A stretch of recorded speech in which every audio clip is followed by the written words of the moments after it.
Hey guys, welcome back. It's Ripe again, back with more Entitled People stories. The title story starts like this.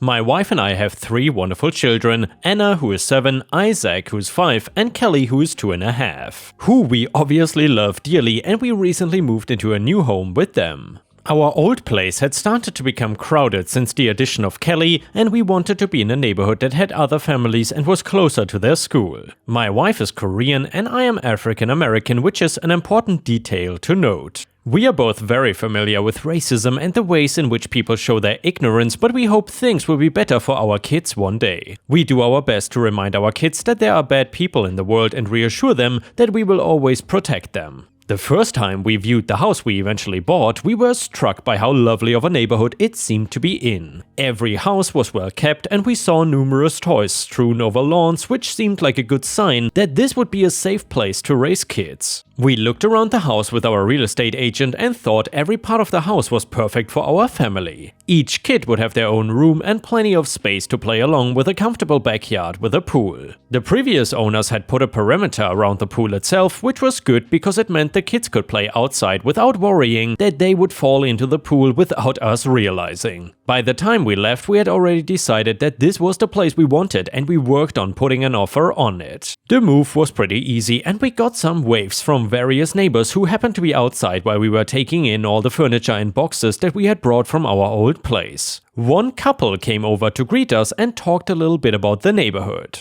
They got kids of their own, so they gave us all the necessary information about schools, parks, and anywhere else that children could play. I thought everything was going great until I saw that the owners of the house on our left were giving us a dirty look. I thought maybe they just had that sort of expression normally, so I just smiled and waved at them to show that we were friendly and wanted to get to know them. I did not get much of a response from them and instead just continued unpacking our things. It took nearly a week to take everything out of the boxes and store everything that we did not need, but when it was all finished, the house was looking like our home. The kids were excited to use the pool and had hopped in after only living here for a few days. We had checked with the real estate agent and she said that the previous owners had gotten the pool cleaned and sanitized recently, so there was not any sort of upkeep that needed to be done quite yet. With that in mind, I was more than happy to let them play around in the water. We made it clear that they could not play out here unless we were watching them because we didn't want anyone to get hurt. I told Anna to keep an extra eye out just in case the younger ones decided to sneak in there without permission. Kelly was not old enough to swim on her own and instead splashed around while in someone's arms, but I could tell that she would be an avid swimmer later on in life. The times that we were swimming, the neighbors next door, who I will call Karen and Brian, would watch us over the fence that separated our properties. We tried to engage them in small talk in hopes that they wanted to get to know us, but they were often snippy and made comments about how our kids are mixed race and how difficult that's gonna be for them as they grow up.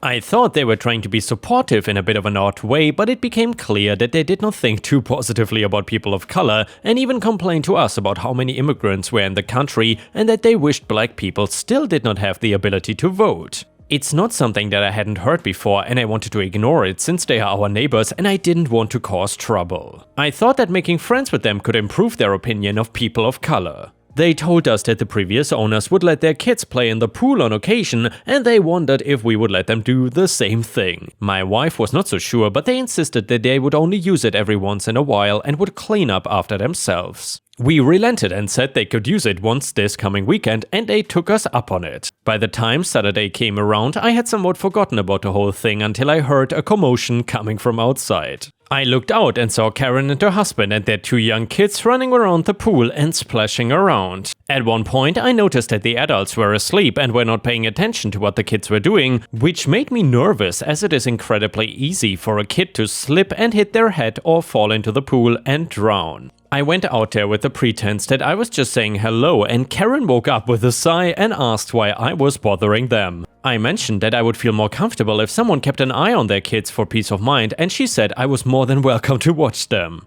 I agreed to do it that one time because I didn't want anyone getting injured on my own property, but I assumed that this was not gonna become a regular occurrence. I was completely wrong as they started showing up randomly to use the pool and they always claimed this was their last time using our pool, but they just kept coming back. I knew this could not keep going on because they had started leaving their things around and tossing food wrappers on the ground and leaving them there for me to clean up. It was becoming annoying. And then the next time they showed up, I made it clear that this really was the last time we would be letting them use our pool. I told them that they kept disrespecting our boundaries and it was adding more stress to my day, which I did not need. Karen started to raise her voice and begged me to change my mind, but I was firm in my answer, so they ultimately had to accept it. 2 weeks went by and we didn't hear from them or see them, so I thought everything had been settled. My wife was at work and I was home with the kids. Isaac was in his room playing with his toys while Anna was outside reading a book while she kept an eye on Kelly, who was playing with dolls in the backyard. I was in the kitchen cooking dinner and I could see the backyard through the windows above the sink. I have an account online where I film myself making dinner live for my followers and share new recipes that I come up with or find online. It is something I enjoy doing, as there are many people out there who never learned how to cook and struggle to make meals for themselves or their families, and I hope that I can teach someone a new skill. Anyway, things were going well and I was partway through the meal when I heard voices outside, which I attributed to my daughters playing around. I looked over at the chat for my live stream and saw that viewers could see people playing around in my pool as the camera was pointed at me but had a view of the window behind me. I put my things down and stepped outside thinking that my girls had gone over to the pool or something, and I was shocked to see Karen and her kids splashing around in my pool. I asked her what she was doing and told her she didn't have permission to be on my property, and she responded by yelling that I was a dangerous black person who was assaulting her for no reason. I kept my cool while she called me a criminal and pulled her phone out to call the cops on me. I was content to just wait around for the cops to show up, but she had other plans as my kids had wandered over and she ran past me, picked Kelly up, my youngest, and threw her right in the pool. I started panicking and Anna ran over to try and get Kelly out of the water, but Karen blocked my way when I tried to help, so I punched her hard enough to knock her out and got my daughter out of the water. I gave her CPR just in case, but she was crying and screaming enough for me to know that she was not terribly injured or something. The police arrived and thought that I was the aggressor, and when they came upon the scene, but I told them that this was my property and that Karen was trespassing. She was conscious by then and tried to claim that I had attacked her without cause and that I was a danger to everyone in the neighborhood. However, I told the officer that everything had been caught on camera. I got everything set up so that my live streams are saved to my phone so that I can edit and post them online, so all I had to do was get my phone and show the cops all of the footage. Every single thing Karen did had been caught on camera, and I told them that I wanted to press charges against her. She was ultimately arrested for trespassing and assault, and I have a feeling she will get a harsh sentence since she attacked a toddler and not a grown adult. I think her husband has spent a lot of their money on a lawyer, which means that they moved out of the house and put it up for sale, which gives me hope that the next occupants will be significantly more fun to be around. And now an update to the story. After all of this, my wife and I decided to consult a lawyer to make sure we took the appropriate legal actions. We submitted the video footage as evidence and, as I said before, pressed charges against Karen for trespassing, assault and endangering the welfare of a child. The legal proceedings took several months, but eventually Karen and her husband Brian found themselves facing the consequences of their awful actions. Karen was found guilty of all charges and was sentenced to 5 years in prison. Brian was also charged as an accomplice as he was aware of Karen's actions and failed to stop her. During the trial, the extent of their racist attitudes and their history of harassing other neighbors came to light. It seemed that they had been a problem in the neighborhood for years and our family was just their latest target. As the trial unfolded, more neighbors came forward with their own stories of being mistreated by Karen and Brian, further solidifying the case against them. The court also issued a restraining order against Karen and Brian, preventing them from coming near our family or our property again. This gave us some peace of mind, knowing that once they were released from prison, they would not be able to bother us again. Their house was put up for sale and eventually a lovely young family moved in next door. We quickly became friends with them and they were appalled by the stories we shared about Karen and Brian. Our new neighbors were kind, friendly and supportive, everything we could have hoped for. As a result of Karen and Brian's imprisonment, our neighborhood became a more welcoming and inclusive place. The community came together to ensure that everyone felt safe and respected regardless of their race or background. Our children, Anna, Isaac and Kelly, flourished in this environment, making friends with kids from all walks of life. In the end, Karen and Brian got what they deserved and our family was able to move forward with our lives in our new home. We were grateful for the support of our neighbors and the legal system, which ensured that justice was served. Our experience served as a lesson to others in the neighborhood that racism and hatred have no place in our community, and those who choose to perpetuate such attitudes will face the consequences of their actions. And yeah, Ripe Stars, I am very happy about the outcome of this, and it seems like Karen got what she deserved, even though I would have hoped for an even longer sentence. Either way, if you like the story, please don't forget to like the video and maybe even post a comment if you want to support me. Thank you so much. And the next one is titled Douchebag Boss Pays the A-Hole Tax.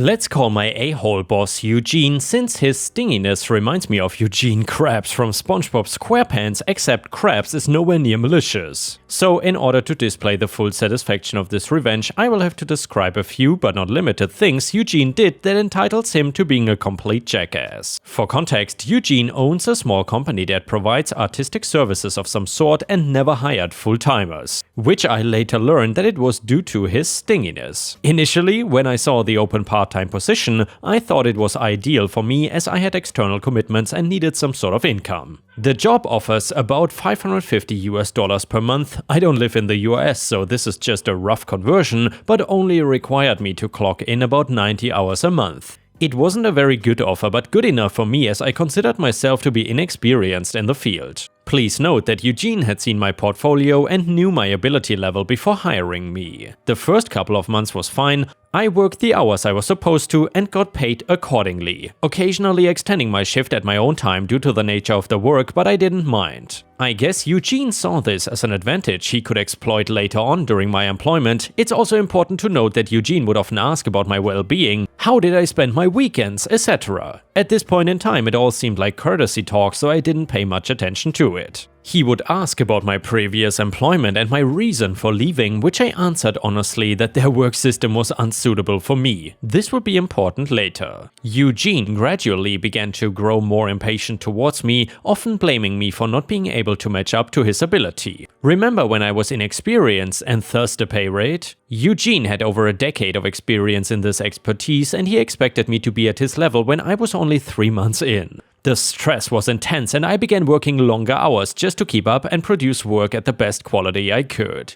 I was under the belief that if I worked hard enough, my effort will speak. Even though this was only a part-time position, I overcommitted my time there and took pride in my work. My external commitments were barely scraping by. I was exhausted but thought I was doing a good job until Eugene spoke to me one day. Eugene pulled me into his office and lectured me on my work etiquette, saying that I was not putting enough effort in and he was considering letting me go. At this point, I was beyond confused. Did he really not see the effort I put in? Was I delusional in thinking that I was actually doing well and my work had been improving? I tried speaking up, but he quickly diverted the topic, telling me he knew the reason why my previous employer hated me. It was because I was lazy and uncommitted. To say that I was in disbelief was an understatement. Not only did I believe I did my best with every task handled to me, Eugene had registered my flaws during casual conversations and twisted my words to his advantage. I had no idea how to react and simply asked him what was expected of me. He instantly replied that he would like me to double my hours working for him at the same monthly pay rate. His reasons? It's my fault that I'm not experienced enough to produce quality work and thus it should be under my own responsibility and time to make up for it. My external commitments did not matter, he said, as this job was my only source of income and should be kept as a priority. It finally dawned on me that Eugene was a narcissistic sociopath who was only held conversations so that he could learn a person's weaknesses for his manipulation. And by the way, Ripe Stars, I am really starting to hate Eugene. If you have ever dealt with an abusive boss like this in the past, please let me know in the comments. Anyway, if you read my title, you will see that Eugene was not only a narcissist, but also stingy AF. Eugene is obsessed with maximizing his profits. Any business owner would love that, I agree, but Eugene is down to every cent in immoral and even possibly illegal ways. He would sell a service to a client and upon receiving the deposit deliver something else. He was smart enough to keep his contracts vague for both clients and employees so that nobody could take legal action against him. Quite often, his clients would be left to wit's end as it would be too late and expensive to engage another vendor by the time they realized they had been scammed. Eugene would then demand another set of payment to deliver what he had originally promised, overcharging the client an average of 100% to 200% more than what was agreed upon. Eventually then realizing that they had been played, most people would be too exhausted to pursue further action and prayed for the project to be over so they didn't have to deal with his antics anymore. This inaction probably fed Eugene's ego so that he could get away playing dirty every time. There are many more things I would like to rant about Eugene, but this is a pro-revenge subreddit, not recruiting hell, so I know that most of you would like to get to the good stuff soon. So in my country, employers are required to pay a certain amount of tax for every local employee they hire. While it is not exactly tax, it's obligated by law, and negligence will result in a hefty fine and possibly jail time. These taxes are technically contributions for the employee's retirement funds, which is payable by every employer. The employer can deduct a certain percentage of the contributions from the employee's wages. This law has its own complications since there are a certain group of people exempted from it, such as students or interns. Now, Eugene is the classic example of a narcissist who thinks that he is smarter than everyone else. He felt that he was smart enough to evade the law by drafting a contract with vague details to protect himself, and was deluded enough to believe that everyone would believe him as long as he sounded convincing. In other words, he thought of people as sacks of potatoes with no opinions of their own. If anyone was to have a perspective, it had to be his way or the wrong way. I stayed in Eugene's company for about 4 months before I felt too mentally overwhelmed. On the day that I left, I called in to check on my contribution account, and just as I had expected, Eugene had not paid a single cent over the past 4 months. The officer on the other end of the line asked if I would like to report this as a case, and guess my answer. A week later, I received an update from the contribution board saying that Eugene had disputed my case, claiming that I was only an intern and thus exempted from the law. This jerk was playing dirty as a last attempt to steal from me. As I'd mentioned, Eugene thought of himself as a smart man and probably felt that the officer would rule the case in his favor since he had world-class convincing skills and his vague contract would have protected him either way, at least theoretically. Well, fine, Eugene. So you think you can get away with this just like any other time? You must have gotten pretty confident by now. But well, not this time, Eugene. I wrote 2 pages long email to the contribution board officer with every reason and evidence I can find on how I am not an intern like Eugene claimed. Knowing his antics, I went the extra mile to research all the exempted groups and wrote every possible reason on how I am not in the category. Excessive? Maybe yes. Worth it? Hell yes. I did not hear from the officer for 2 weeks, and when I finally did, he informed me that Eugene had agreed to pay my contributions. Remember when I said employers are permitted to deduct a certain percentage from employees' wages? Well, due to his negligence, Eugene could no longer do that and had to pay the full amount on top of the fines that incurred along with it. If he had dutifully abided by the law, it would have only costed him a third of what he had to pay. So that's a bit of an a-hole tax for you, Eugene. Now that I've gotten back what I was owed, I have decided to move on, but the story did not end there. An ex-colleague of mine, NJ, who is still working for Eugene, told me that during the 2 weeks I didn't hear from the officer, Eugene was busy fighting for his stand by giving every reason that I am an exempted individual. The officer, having seen my email, soon got tired of his nonsense and gave him a deadline to pay up or he'll be brought to court.